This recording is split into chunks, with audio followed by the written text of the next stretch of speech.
បាទជំរាបសួរអ្នកទាំងអស់គ្នាសូមស្វាគមន៍មកកាន់ Techso KA ថ្ងៃនេះខ្ញុំនឹងធ្វើការបង្ហាញទាក់ទងជាមួយនឹងរបៀបក្នុងការ update iOS របស់ទូរស័ព្ទ iPhone ទៅកាន់ version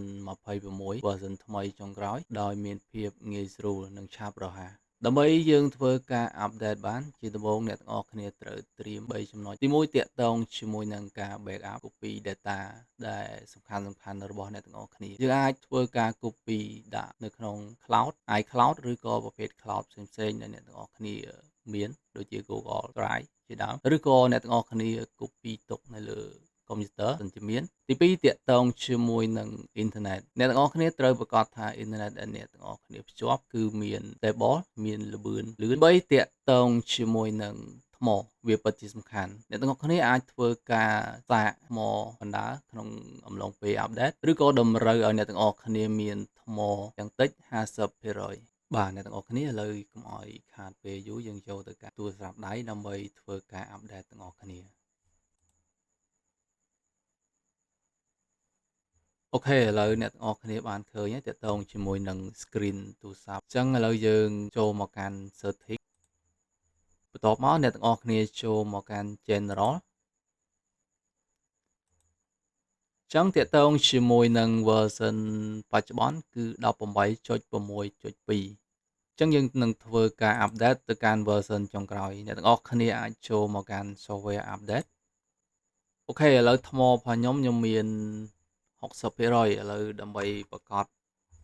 ក្នុងការ update នេះมันមានបញ្ហាខ្ញុំនឹងធ្វើការឆាចគឺវាមាន2ដោយសារតែជាក់ស្ដែងគឺ version របស់យើងវាទៅតែ18.6.2 ប៉ុន្តែមកដល់កន្លែងនេះគឺវាមាន version បន្ទាប់នឹងមួយទៀតបានវាមកដល់ version 26ហ្នឹងណាអ្នកនរគ្នាអញ្ចឹងកន្លែងនេះវាទាក់ទងជាមួយនឹងធ្វើការ check update អញ្ចឹងវាតម្រូវយើង update មួយកលៈសិនបានមកដល់26អញ្ចឹងខ្ញុំអត់ចង់ update ទេខ្ញុំចង់ direct ទៅ26អូខេអញ្ចឹងមកដល់កន្លែងនេះវាមានពាក្យ update now ឬក៏ update tonight អូខេ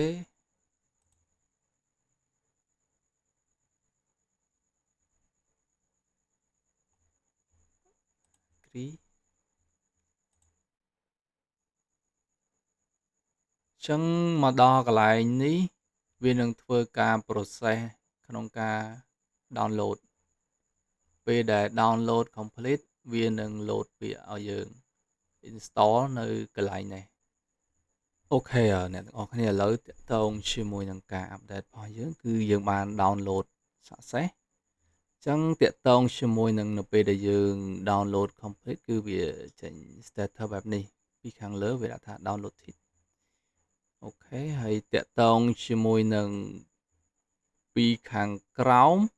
ដោយសារតែមុនហ្នឹងខ្ញុំ select យកតាក់ទងជាមួយនឹង schedule tonight អញ្ចឹងវានឹងធ្វើការ update នៅម៉ោងពេលយប់ប៉ុន្តែជាក់ស្ដែង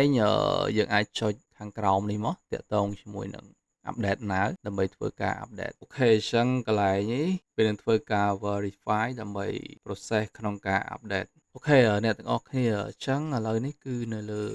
ទូរស័ព្ទរបស់ខ្ញុំគឺវាចេញ screen ពណ៌ខ្មៅហើយជាមួយនឹង logo ដោយសារតែជាក់ស្ដែងតាក់ទងជាមួយនឹង share screen អត់កើតទេនៅពេលនេះដោយសារតែវាតាក់ទងជាមួយនឹង step ក្នុងការ reboot ឥឡូវនេះគឺវាកំពុងតែ process ក្នុងការ update ទៅកាន់ version ចុងក្រោយ26អញ្ចឹងមកដល់ step កន្លែងនេះអ្នកទាំងអស់គ្នាអាចចោលទៅប្រហែលជាអាចទុំ5ទៅ10នាទីនឹងអាច complete ចឹងមកដល់ step កន្លែងនេះយើងអត់ត្រូវការធ្វើអីទេយើងគាត់តែឆាចថ្មចោលហើយឲ្យវា process ខ្លួនឯងអញ្ចឹងកន្លែងហ្នឹងអ្នកទាំងអស់គ្នាគាត់ជាឆ្ងល់ថាមូលហេតុអីបានជានៅពេលដែលក្រុមហ៊ុនមួយចេញ update ហើយយើងស្វែស្វាធ្វើការ update អញ្ចឹងតកតងមួយចំណុចកន្លែងនេះបើសិនជាអ្នកទាំងអស់គ្នាគិតគូរទៅលើសុវត្ថិភាពឧបករណ៍ប្រើប្រាស់របស់អ្នកទាំងអស់គ្នាប្រកាសជាស្វែស្វាធ្វើការ update ដោយសារជាក់ស្ដែងមុននឹងគេចេញនៅកំណែទម្រង់ update អីមួយគឺគេធ្វើការផាច់ឬក៏ធ្វើការបំពេញនៅចន្លោះប្រហោងរបស់ OS របស់គេអញ្ចឹងជាក់ស្ដែងយើងត្រូវតែធ្វើការ update នៅពេលដែលមាន version ថ្មីពីមិនថាតែ iOS ទេទៅលើប្រព័ន្ធប្រតិបត្តិការ Android ឬក៏ Windows គឺដូចគ្នាវាសំខាន់ទៅលើកំណែតម្រង់ដែលក្រុមហ៊ុនគេចេញមកគឺយើងត្រូវតែធ្វើការ update ទៅកាន់ version ចុងក្រោយយើងប្រកាសថា device របស់យើងមានសុវត្ថិភាពមិនមានចន្លោះប្រហោងក្នុងការ hack ឬក៏ការប៉ុនប៉ងពី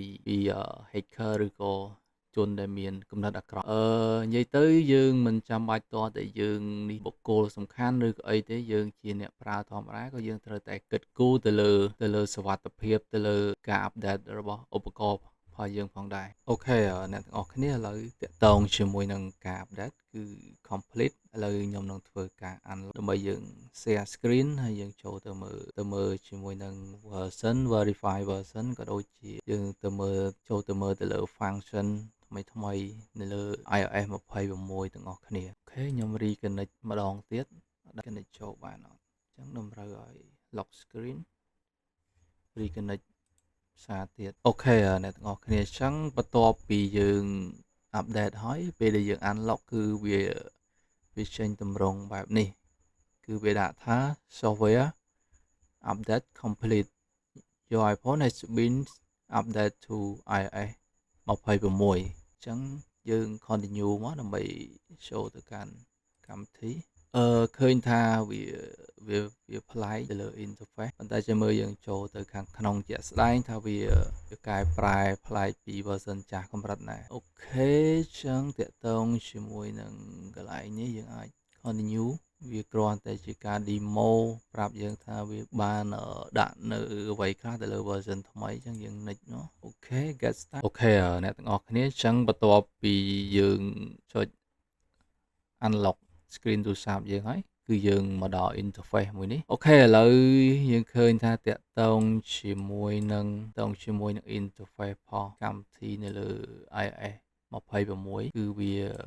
វាមានអារម្មណ៍ថាវាប្លែកវាកែប្រែច្រើនទៅលើ icon ដូចជាកាមេរ៉ានេះជាដើមក៏យើងអាចឃើញថាវាប្លែកឥឡូវយើងចូលទៅ verify version អូខេអញ្ចឹងតាក់ទងជាមួយនឹង interface នៅក្នុង setting ក៏យើងអាចឃើញថាវាផ្លាស់ប្ដូរដែរអូខេអញ្ចឹងយើងចូលមកកាន់ general នេះមកដើម្បីទៅ verify ថាការ update របស់យើង success ឬអត់អញ្ចឹងយើងចូលមកកាន់ about អូខេអញ្ចឹងតាក់ទងជាមួយនឹង iOS version គឺ currently គឺឡើងមកកាន់ 26.0 នេះហើយអញ្ចឹងយើងចូលមក verify ក្នុងនេះភាសាទៀត software updateអូខេអញ្ចឹងកន្លែងនេះគឺដាក់ថា iOS is up to date អញ្ចឹងមានន័យថា device របស់យើងគឺបាន update ទៅកាន់ iOS version ចុងក្រោយអូខេអញ្ចឹងតាក់ទងជាមួយនឹងការ update ទូរស័ព្ទ iPhone របស់យើងគឺបាន success អញ្ចឹងអ្នកទាំងអស់គ្នាអាចធ្វើតាមទីនេះបានសរុបមកវិញតាក់ទងជាមួយនឹង3ចំណុចមុននឹងយើងធ្វើការ update ឡើងវិញគឺទី1តាក់ទងជាមួយនឹងការ backup ទៅលើទិន្នន័យសំខាន់របស់អ្នកទាំងអស់គ្នាយើងអាចនឹងកើតបញ្ហាពីការរំពឹងទុកអ្នកទាំងអស់គ្នាអាចធ្វើការ backup ទុកនៅលើ cloud ដូចជានៅលើ iCloud គឺ free ឲ្យ 5GB ឬក៏អ្នកទាំងអស់គ្នាមានជាប្រភេទ cloud ផ្សេងដូចជា Google Drive ឬក៏ subscription ផ្សេងឬក៏មួយទៀតអាច copy ទុកនៅលើ computer របស់អ្នកទាំងអស់គ្នាមុននឹងធ្វើការ update ទី2តាក់ទងជាមួយនឹង internet អ្នកទាំងអស់គ្នាអាចភ្ជាប់ជាមួយនឹង internet ដែលមានស្ថិរភាពនិងល្បឿនលឿនដើម្បីជៀសវាងបញ្ហារអាក់រអួលណាមួយក៏ដូចជាធ្វើឲ្យការ update របស់យើងចំណាយពេលវេលាតិចក្នុងការ download iOS ដើម្បី update ទី3តាក់ទងជាមួយនឹងថ្មគឺវាសំខាន់ណាស់ដែរធ្វើការដោតឆ្នាំងសាកក្នុងអំឡុងពេល update ទៅវាសុវត្ថិភាពវាមិនធ្វើឲ្យការ update របស់យើងមានករណីរអាក់រអួលណាមួយបើសិនជាបាក់តេរីរបស់យើង low អូខេអញ្ចឹងតាក់ទងជាមួយនឹងវីដេអូរបស់ខ្ញុំគឺមានតែប៉ុណ្ណឹងអ្នកទាំងអស់គ្នាអាចសាកល្បងបានបើសិនជាមានបញ្ហាអីក្នុងការ update អាច comment ឬក៏ខាងក្រោមវីដេអូនេះទៅខ្ញុំនឹងអាចដឹងថាក្នុងការ update មានបញ្ហាឬអត់អូខេអរគុណច្រើន